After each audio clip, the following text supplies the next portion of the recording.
And what's up, everybody? I'm back with another video game review, and today I am reviewing Sackboy: A Big Adventure, released in 2020 on the PS5. Yes, it has been a long time since I've done a PS5 game review. In fact, I think the only other game that I've reviewed on the PS5 was Spider-Man Miles Morales.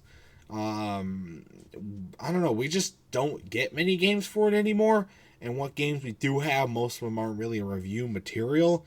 But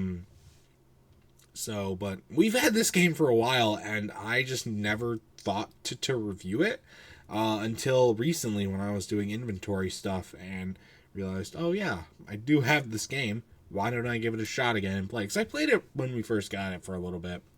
Didn't really get that much into it, and now here we are. So, but anyway, I got some thoughts because I was kind of pretty well surprised. This was not my first Little Big Planet game, because I played Little Big Planet, the original, on the PS3 at my grandma's house. Maybe I'll review it if I ever get back there and get a chance to play it again. But so I got into play it there, but I hadn't played it in forever. But I didn't think it was terrible, but I was young, so I really didn't have a lot of good thoughts about it. But this game is a lot different than that one. In fact, it's more of a 3D platformer. So again, I got a lot of thoughts on it. Let's just jump right into it. There's a lot of levels in this game, which is something I didn't really expect, but there are a lot of them. But they're not necessarily super long.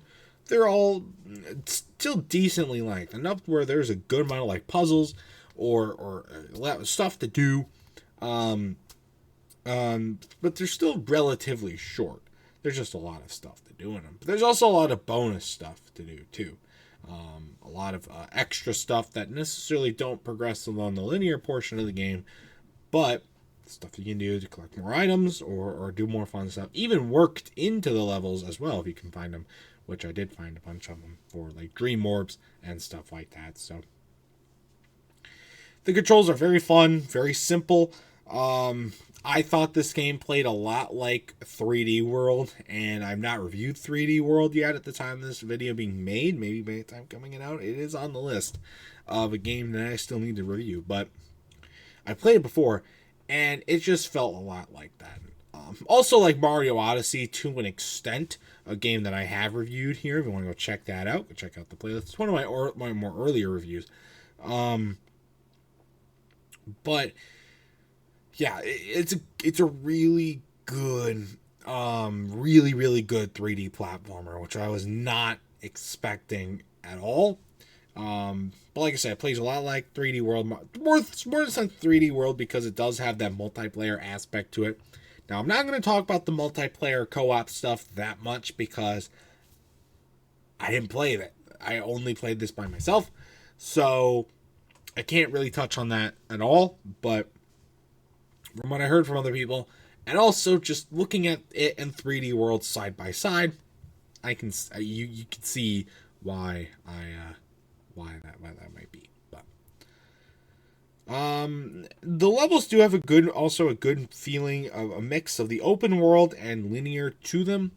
There's a lot to collect and there's a lot to go back to collect, but for the most part, if you stay along one main path for the most part, jutting out every now and then, if you're still just trying to stick along to the main story, you really won't have to veer that far off the linear path for much. If you're trying to complete the game, like 100% complete it, or just looking to collect everything, or collect one thing of everything, or just explore all the aspects of the game, you're going to be venturing off the main path quite a bit. But the levels in this game are so well designed. Oh my god, it's so good. So good. Just like there's one level where they're playing Uptown Funk, and it's so cool because like everything's like bouncing to the beat, and then the song breaks up, but then it like works well with like you're going from section to section of the level, and it's just so good. I love it. And just the visual aspects and like all the enemies, just the music and the visuals work so well. These levels were really, really well designed, and it's such a refreshing take from a lot of other games that I have played, especially in like Xbox and PlayStation. So good. And stuff like that. And then so the game, the graphics are so good. Very clean, very crisp. Sometimes the lighting did make it a little difficult to see where you were going.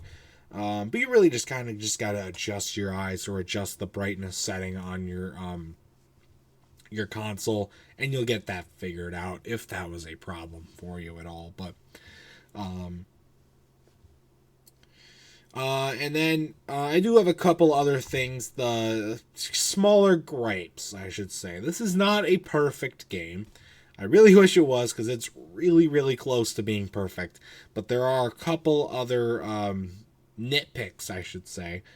I think the game, for the most part, this is not a full thing, but most of the time it's a more top-down view. And I really don't like that, because it feels a little hard to navigate levels.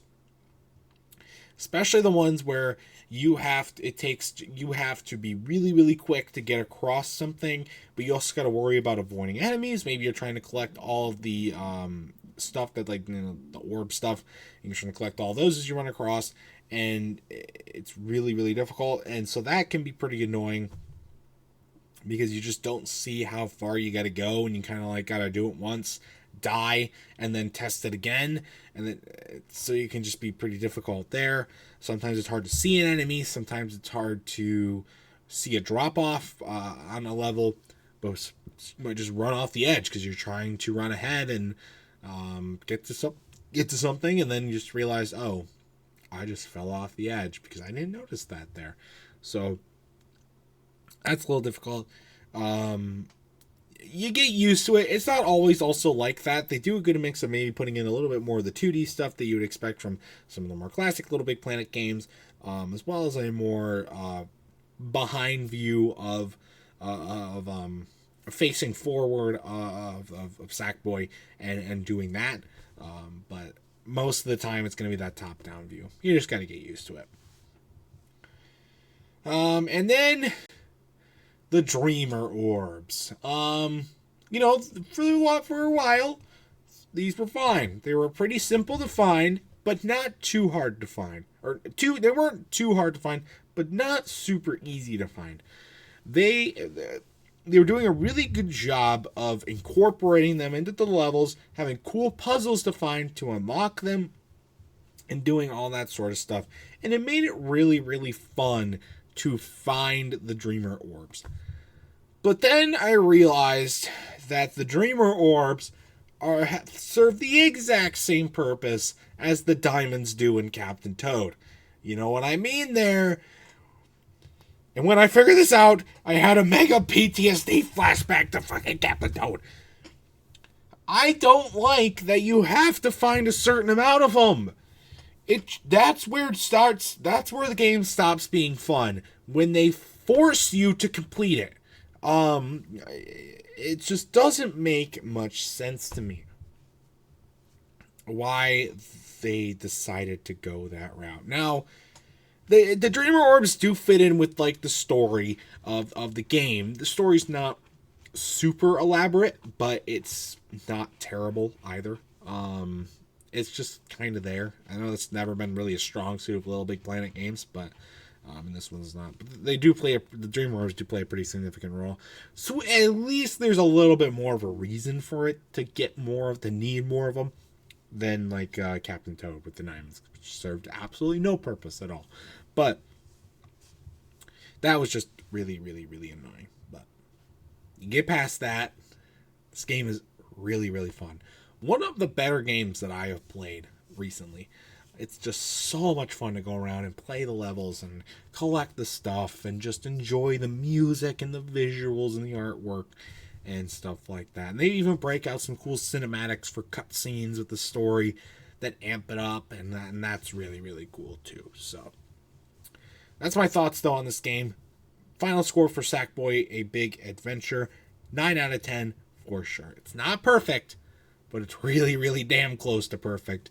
And so that's really, really good. I would 100% recommend playing this either on PlayStation or PC.